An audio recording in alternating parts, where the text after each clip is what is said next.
Hey there! Before we get started, if you haven't already, don't forget to subscribe to the channel and hit that notification bell so you don't miss any of our exciting stories. You won't want to miss this one. Trust me. Cebu, a city full of life and energy, the streets bustling with the sounds of everyday activities. And in the heart of it all, Isabella stood in front of her boutique, her heart pounding. This wasn't just a store. It was the realization of a dream she'd fought for. A dream built on years of working in the fashion industry, creating designs with her own hands. But still, something was missing. Isabella had grown up in a loving family. Her adoptive parents had given her everything she could ask for. But there was always that question that lingered in the back of her mind. Who were her real parents?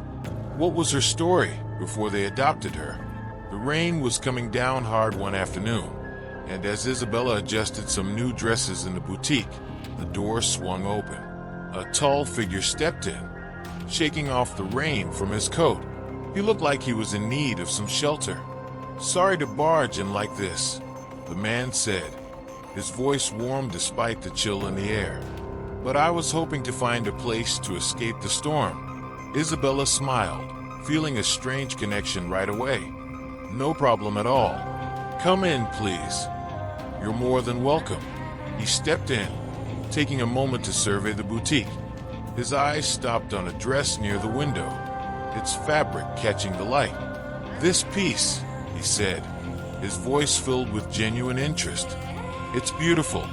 I've never seen anything quite like it." Isabella's chest swelled with pride as she stepped closer. "It's one of my latest designs. I wanted to capture both elegance and strength in this one, a kind of perfect balance." The man's eyes lit up. "You nailed it. It's absolutely stunning. What inspired you?" They stood there for a moment, talking about design and passion, the hours slipping by unnoticed. It felt so natural, so effortless. Isabella didn't realize how much she was enjoying the conversation until he smiled at her, and something in her chest fluttered. Could this be? "You know," he said, breaking the silence, "I'm Adrian, architect. But today, just a guy trying to avoid a storm. Isabella, fashion designer. But today, also just someone trying to stay afloat." She joked, laughing, and that was the beginning of something neither of them expected. As the days went by, Adrian and Isabella saw more of each other. Dates turned into deeper conversations, which turned into long walks. Late-night talks about their dreams, hopes, and yes, their fears. Adrian shared the weight he carried with his family's legacy, the one he'd tried to run from. His father, Benedict, had built a massive empire, and now, with his passing, Adrian was expected to step in and take over. Isabella, in turn, opened up about her life, her adoption, and the lingering curiosity about her biological family. Was she truly meant to be here, in this life? Her past remained a mystery, a shadow she couldn't quite shake off. But now, with Adrian, she began to feel that maybe she could uncover some of the answers.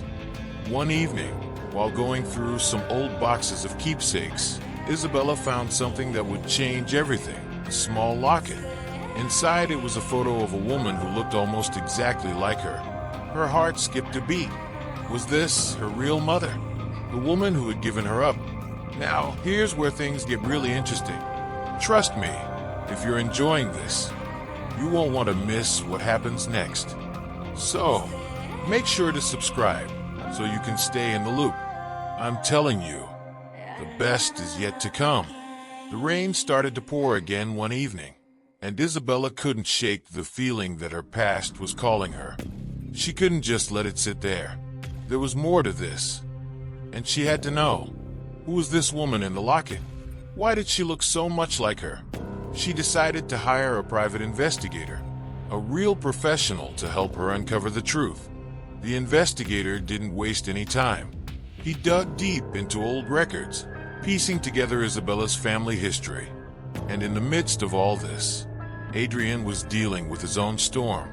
A letter from his late father had arrived, urging him to take control of the family business. It was something Adrian had avoided for years. The last thing he wanted was to follow in the footsteps of a man he resented. But the letter was clear. Benedict wanted him to step up, and Adrian couldn't ignore that. One evening, while they were having coffee at the same cafe where they had met, Adrian shared his dilemma with Isabella. My father, even after everything, he still wants me to take over. I don't know if I can do it, Isabella. I've spent so long running away from that legacy, and now I'm stuck. His voice was low, filled with frustration. Isabella listened carefully. Adrian, I don't know what you should do, but I know you'll figure it out. You've always been so determined. Maybe it's time to use that determination in a new way. Adrian smiled, his gaze softening. Thanks. I don't know what I'd do without you. But as they spoke, Isabella's phone buzzed. She looked down at the message, and her face went pale. It was from the investigator. Isabella, I found something you need to know. Your mother, Elena, had a relationship with a businessman named Benedict. The same Benedict, your father. The words hit her like a freight train. Her mother and Adrian's father had been involved? No, it couldn't be. But the more Isabella thought about it, the more everything started to make sense. Their connection, their instant chemistry. Could they be connected in ways they couldn't even fathom? Before she could say anything, Adrian stood up, his face hardening. Isabella, I need to go. I have something I need to figure out. And with that, he left. Isabella's heart raced. Her hands trembled as she looked back at her phone. Could this really be happening? Could Adrian and she be connected in ways neither of them expected? To be continued. Let me know what you think of the first part. If you're enjoying the suspense, make sure you subscribe and stay tuned for part 2. It's going to be a wild ride, and you won't want to miss it.